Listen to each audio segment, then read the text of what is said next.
Now, friends, we come to the 8th chapter of the book of Judges today. If you have your Bible, and it'll turn there, and if you have our notes and outlines, just follow along, and you'll find it'll make this passage more meaningful to you, especially if you read it beforehand.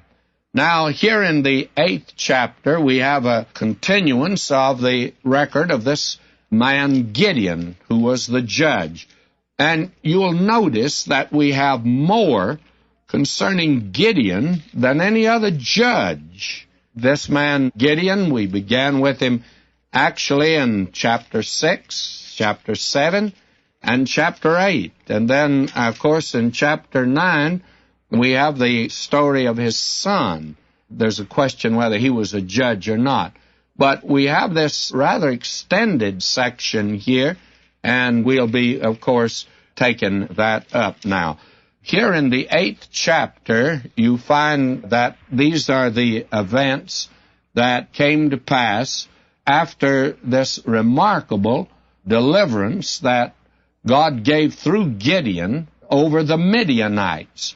And now the children of Israel again are free, and as a result, why, they are prosperous, they're being blessed, and they were so grateful to Gideon for what he had done that they then asked him, and I'm going to drop all the way down to verse 22 of chapter 8 of Judges, and I'm reading. Then the men of Israel said unto Gideon, Rule thou over us, both thou and thy son, and thy son's son also, for thou hast delivered us from the hand of Midian. Now, this is the very first time that we've been given the inclination of the people of Israel in wanting a king to rule over them. God told them at the beginning he did not want them to have a king like the nations round about them, but they began to want a king like the nations round about them.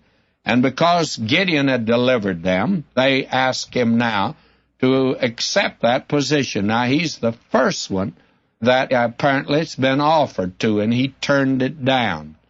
And later on, we'll find out that they'll ask for a king again, and they become insistent upon it. They demand a king, and God tells Samuel that he's to anoint a king for them. And he says to Samuel, who is actually the last of the judges, the first of the prophets, that is, of the order of prophets. And God told Samuel, he said, they have not rejected you, they've rejected me. You see, God wanted to rule over them.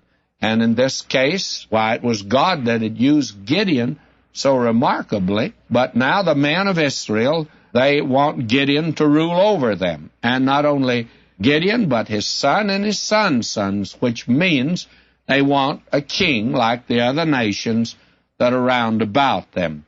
And this, of course, gave an idea, it put a thought in the mind of Gideon's son that we'll see in just a few moments, and probably was the very basis of his conspiracy and his attempt to become, actually, the king over these people.